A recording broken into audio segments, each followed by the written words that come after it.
US നാവികസേനയെ നേരിടാൻ Iran ഡോൾഫിനുകളെ ഉപയോഗിക്കുന്നുവെന്ന സംശയം വീണ്ടും ഉയരുന്നതായി റിപ്പോർട്ട്. US പ്രതിരോധ സെക്രട്ടറി പീറ്റ് ഹെക്സത്തിനോട് മാധ്യമപ്രവർത്തകർ ഇത്തരമൊരു ചോദ്യം ഉന്നയിച്ചതോടെയാണ് വീണ്ടും ഈ വിഷയം ചർച്ചയാകുന്നത്. ഇറാനെതിരായ യുദ്ധം എപ്പിക് ഫ്യൂറി അവസാനിപ്പിച്ചെന്ന അമേരിക്ക ആവർത്തിക്കുന്നതിനിടയിലാണ് ഈ ആക്രമണ രീതികളെക്കുറിച്ചുള്ള ആശങ്കകളും സംശയങ്ങളും ഉയരുന്നത്. നിലവിൽ ഹോർമൂസിൽ ഇറാൻ കടൽ മൈനുകൾ ഉപയോഗിച്ചാണ് കപ്പലുകൾക്ക് നേരെ ഭീതി ഉയർത്തിയിരുന്നത്. അതിനിടയിലാണ് ഇറാൻ ഇത്തരം ഒരു നീക്കം നടത്തുന്നതിന്റെ റിപ്പോർട്ടുകൾ പുറത്തുവരുന്നത്. മുൻകാലങ്ങളിൽ അമേരിക്ക ഉൾപ്പെടെയുള്ള രാജ്യങ്ങൾ സംഘർഷ മേഖലകളിൽ ഡോൾഫിനുകളെ ഉപയോഗിച്ചിട്ടുണ്ടെന്ന റിപ്പോർട്ടുകൾക്കിടയിൽ ഈ ചർച്ച ഉയർന്നു വരികയാണ്. എന്നാൽ ഇറാന്റെ പക്കൽ ഇത്തരത്തിലുള്ള ഡോൾഫിനുകൾ ഇല്ലെന്നാണ് ഹെക്സത്ത് മറുപടി നൽകിയത്. അതേസമയം അമേരിക്കയുടെ പക്കൽ ആത്മഹത്യാ ദൌത്യങ്ങൾക്കായി ചാവേറാകുന്ന കാമിക്കാസി ഡോൾഫിനുകൾ ഉണ്ടോ എന്ന കാര്യം തനിക്ക് സ്ഥിരീകരിക്കാനോ നിഷേധിക്കാനോ കഴിയില്ലെന്നും ഹെക്സത്ത് പറയുന്നു. യുദ്ധക്കപ്പലുകൾ, അന്തർവാഹിനികൾ, കടലിനടിയിലെ മൈനുകൾ എന്നിവ നശിപ്പിക്കുന്നതിനായി സ്ഫോടക വസ്തുക്കൾ ഘടിപ്പിച്ചുവിടുന്ന ഡോൾഫിനുകളെയാണ് ഇങ്ങനെ കാമിക്കാസി എന്ന് വിളിക്കുന്നത്. പല ലോകരാജ്യങ്ങളും മുൻപും സമുദ്രജീവികളെ നിരീക്ഷണത്തിനും മറ്റും ഉപയോഗിച്ചിട്ടുണ്ടെന്ന് നേരത്തെ റിപ്പോർട്ടുകൾ പുറത്തുവിട്ടിട്ടുണ്ട്.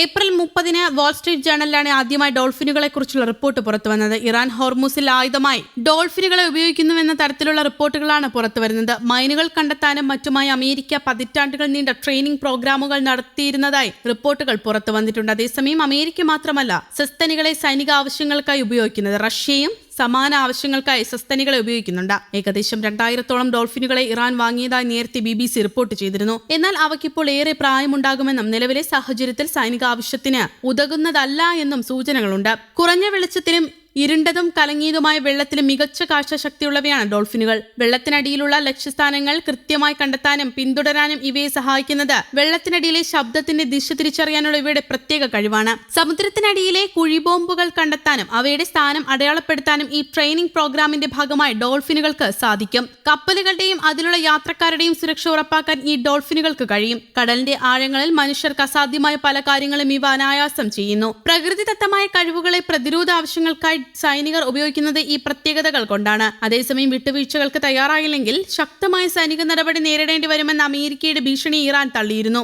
ആർക്കും ഇറാന്റെ മേൽ കീഴടങ്ങൽ അടിച്ചേൽപ്പിക്കാൻ കഴിയില്ലെന്ന് ഇറാൻ പ്രസിഡന്റ് മസൂദ് പെസഷ്കിയാൻ അറിയിച്ചു. അമേരിക്കയുമായി ചർച്ചകൾക്ക് സാധ്യത നിലനിൽക്കുന്നതെ തുടർന്നും നിലവിൽ നിലപാടിൽ മാറ്റമില്ലെന്ന സൂചനയാണ് ഇറാൻ നൽകുന്നത്. പശ്ചിമേഷ്യയിൽ അമേരിക്ക നടത്തുന്ന സൈനിക ഭീഷണികൾ അവസാനിപ്പിക്കാൻ US-നോട് ആവശ്യപ്പെടണമെന്ന് ഇറാഖ് പ്രധാനമന്ത്രിയുമായി നടത്തിയ ഫോൺ സംഭാഷണത്തിൽ താൻ ആവശ്യപ്പെട്ടതായി പെസഷ്കിയാൻ സമൂഹമാധ്യമത്തിലൂടെ അറിയിച്ചു. മേഖലയിലെ സംഘർഷം ലഘൂകരിക്കാൻ അയൽ രാജ്യങ്ങളുടെ ഇടപെടൽ ഇറാൻ പ്രതീക്ഷിക്കുന്നുണ്ടെന്ന് ഇത് സൂചിപ്പിക്കുന്നു. അതേസമയം ഹോർമൂസ് കടലിടുക്കിൽ ഇറാൻ നടപ്പിലാക്കുന്ന പുതിയ സുരക്ഷാ പദ്ധതി ചർച്ചകളെ സങ്കീർണമാക്കുന്നുണ്ട്. മേഖലയിലെ US സൈനിക താവളങ്ങളിലേക്ക് ആയുധങ്ങളും മറ്റ് അവശ്യ സാധനങ്ങളും എത്തുന്നത് തടയുകയാണ് ഈ പദ്ധതിയുടെ ലക്ഷ്യമെന്ന് ഇറാന്റെ റവല്യൂഷണറി ഗാർഡ് അടുത്തിടെ വ്യക്തമാക്കിയിരുന്നു. US-ഉം ഇറാനും തമ്മിലുള്ള സമാധാന ചർച്ചകളിൽ തടസ്സമായി നിൽക്കുന്ന പ്രധാന വിഷയങ്ങളിൽ ഒന്നാണിത്. ഹോർമൂസ് കടലിടുക്ക് വീണ്ടും തുറക്കുന്നതിനായുള്ള അമേരിക്കയുടെ സൈനിക നീക്കമായ പ്രോജക്ട് ഫ്രീഡം താൽക്കാലികമായി നിർത്തിവച്ചതായി US പ്രസിഡന്റ് ഡൊണാൾഡ് ട്രംപ് അറിയിച്ചിട്ടുണ്ട്. ഇറാനുമായുള്ള ചർച്ചകൾ മുന്നോട്ട് കൊണ്ടുപോകുന്നതിന് അവസരം നൽകുന്നതിനാണ് ഈ തീരുമാനമെന്ന് ട്രംപ് വ്യക്തമാക്കിയതോടെ പശ്ചിമേഷ്യൻ പ്രതിസന്ധിയിൽ ഒരു അയവുണ്ടാകുമെന്ന പ്രതീക്ഷയിലാണ് നയതന്ത്ര ലോകം. എന്നാൽ തന്ത്രപ്രധാനമായ ഹോർമൂസ് കടലിടുക്കിലൂടെ സഞ്ചരിക്കുന്ന എല്ലാ കപ്പലുകൾക്കും തങ്ങളുടെ അനുമതി നിർബന്ധമാണെന്ന് ഇറാൻ പ്രഖ്യാപിച്ചു. അന്താരാഷ്ട്ര ചരക്ക് നീക്കത്തിന്റെ സുപ്രധാന പാതയിൽ നിയന്ത്രണം കടുപ്പിക്കുന്നതിന്റെ ഭാഗമായാണ് ഇറാന്റെ നീക്കം.